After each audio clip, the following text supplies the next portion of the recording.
Hey everybody, it's Scott Steen with winnersandwhiners.com coming to you with the Tuesday edition of Today in Sports Betting. Joined as always by my partner in crime, Mr. Scott Reichel over there from Winners and Whiners. What's going on, Scott?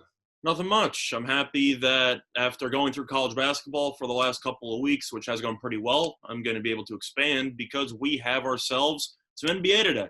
That's right. That's right. It just seems like a few weeks ago we just played for the championship, doesn't it? Definitely feels that way. All right. So first game, Scott. Steph Curry's back, buddy, as the Brooklyn Nets host the Golden State Warriors. Brooklyn 7.5-point favorites. 232 is the number there. Who you got? So for this one, I have a play today on a prop, so you can check out that video. But for the sake of the spread and the total, it's worth mentioning that Golden State's going to be without Draymond Green. Now, I know that Green had a pretty awful year last year offensively. Doesn't change the fact that he is still their best defender. Plus, Klay Thompson's out for the year again, so this team doesn't really have much. When your big three is down to one guy before you play a game for the opener, not exactly a great spot for you. I like the Nets in this spot. I know that there's still some question marks about how KD and Kyrie are going to play together, and I know that exhibition games are pretty tough to use as a base for comparison. But Kyrie and KD look so good together in exhibition games throughout leading up to this matchup. I think they're going to get along just fine. It seems like they're already in a certain connection with each other, and I definitely like the fact that they haven't butted heads at all. It seems like they just get along perfectly with each other. Now, is that going to carry over into a full season? I don't know. Is Kyrie going to get injured at some point in the season? Probably. But for the sake of the season opener, I like the Nets here because you have the Warriors missing two of their best three players, and the Nets are fully healthy. This team is projected to either make it to the finals or make it to the conference finals because this team is by far a top two team in the East, in my opinion. And, yeah, I think Steve Nash is going to be a solid coach. I like the Nets in the spot because I think the Warriors are just missing too many pieces. Yeah, I got to go with you until the Warriors show me that they can do it. That Steph Curry can play, a full game. I just don't think he's ready to carry this team quite yet. Not getting much help. I got to go with the Nets here as well. I'm also going to link to the over. You have seen a decent amount of money on the over. I still think that this game could get into the 240s, if I'm being completely honest with you, because Golden State, Draymond's their best defender by far. You're throwing out this lineup of Curry, Wiggins, Oubre, probably Pascal, and Wiseman.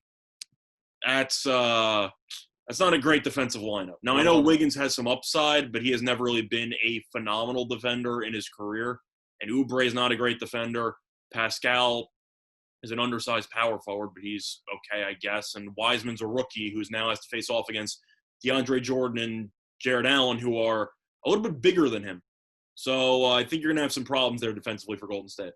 Yeah, I agree too. This is going to be it's really just a matter of whether Golden State can do their part to get it into the 240s, but I'll lean over there as well. I think they should. The Nets, what I've seen in exhibition, this team's going to play up tempo the entire time, which they should, because they can just go in transition, create some mismatches already with Kyrie, KD. You have a bunch of options here. Even Dinwiddie off the bench. You got LeVert. This team is really just stacked. I think that the Nets could score 120-something in this game. Maybe even 130. And I think the Warriors could end up scoring 115 or so. So for me, I like the over in the spot. All right, very good. All right, moving on to the late game. Got the Lakers and the Clippers, arguably the two best teams in the West, going at it again. Lakers 3-point favorites. What do you like here, Scott? Well, I know that you are used to seeing some type of ring ceremony hangover from the champions in the opening night. I think you'll agree with that in most sports. You tend to see the team that just won the championship lose immediately because they're still, whether it's celebrating or whatever's really going on there. Plus the other team also immediately has a target on them because, of course, that they are the defending champions. So games mean a little bit more to their opponents.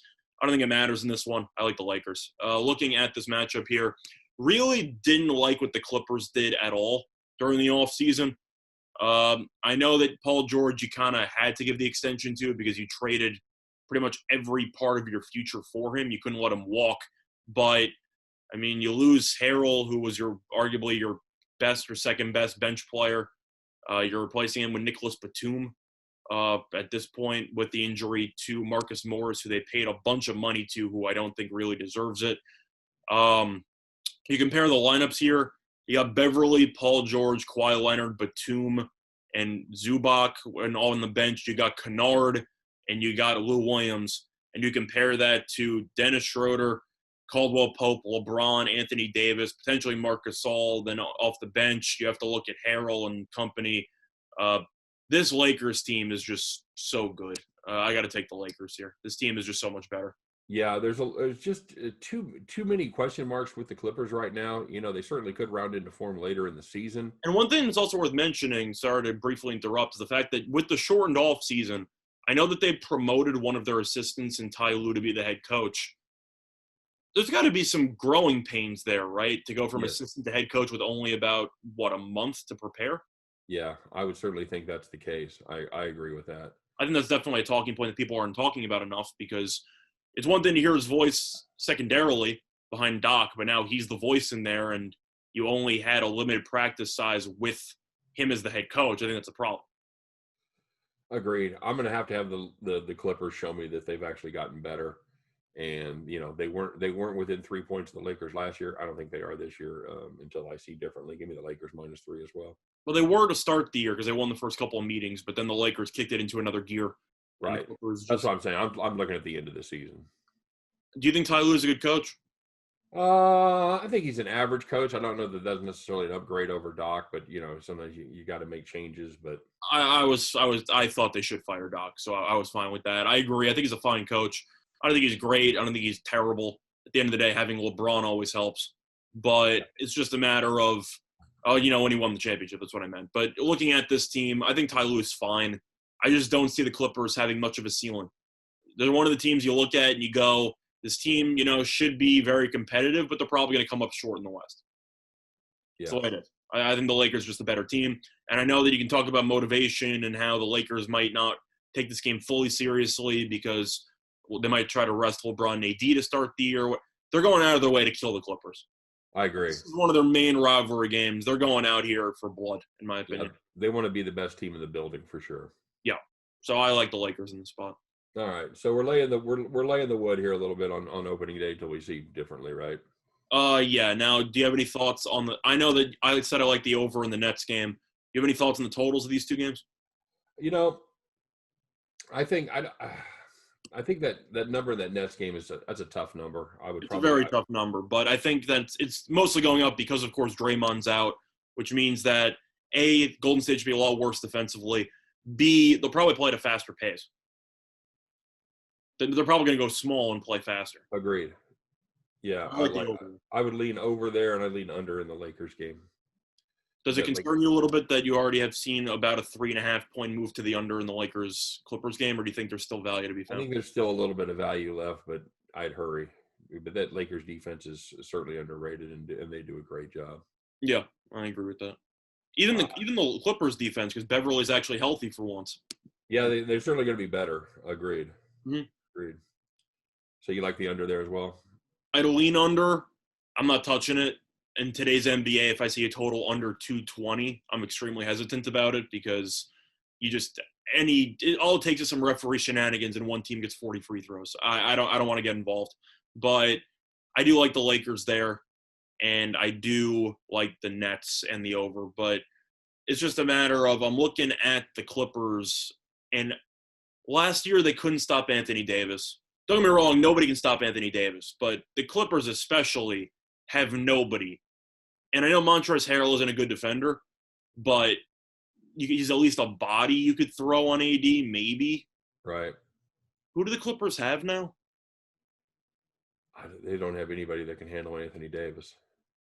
Correct. Zubac is definitely way too much of a stiff in order to do that. AD, as you saw in exhibition, went off in that third quarter against the Suns. He's dialed in completely. It's just a matter of AD's a matchup nightmare, is going to walk around and create havoc for the Clippers. Don't get me wrong. I do think that if the Clippers are going to win, and you think they're going to win, you might want to take a prop on Paul George. Because I think if they're going to win, George needs to have a big game. Yeah. Well, I think he's going to have a good game because he's Kawhi. I think he'll rise to the occasion. But at the end of the day, you're looking at who the Clippers have as second fiddle, and it's Paul George. And I'm assuming stock is pretty low on him. You got Ibaka, I guess, who's going to be the stopper for AD. Good luck with that. I don't see Ibaka doing much to stop AD. So for me, I'll take, yeah, I just think this is a mismatch. Plus, Marcus Morris also averages double digits, and he's not playing. So you do lose a little bit of scoring depth, and that's a problem. All right, very good. All right, so there we go. Kicking off the NBA season in style. As always, if you're looking for more information on these games and all the other games, make sure you stop by and check out winnersandwhiners.com. Deep dives into every game every single day. And for myself, for Scott Reichel, for all of us over here at Winners and Whiners, we appreciate you guys watching today. Don't forget to like and subscribe. Welcome to the NBA, everybody. Should be a fun season. And maybe by the end of the NBA season, we'll actually have some people in the stands. We'll see how that goes. But for now, they're going to be playing to empty houses. So good luck on the season as a whole. We appreciate you guys watching today. Don't forget to check out all of our videos. And you guys have a great day. Hope every one of those tickets in your pocket turns into cash money back at the window. And we'll see you tomorrow on Today in Sports Betting. Take care, everybody.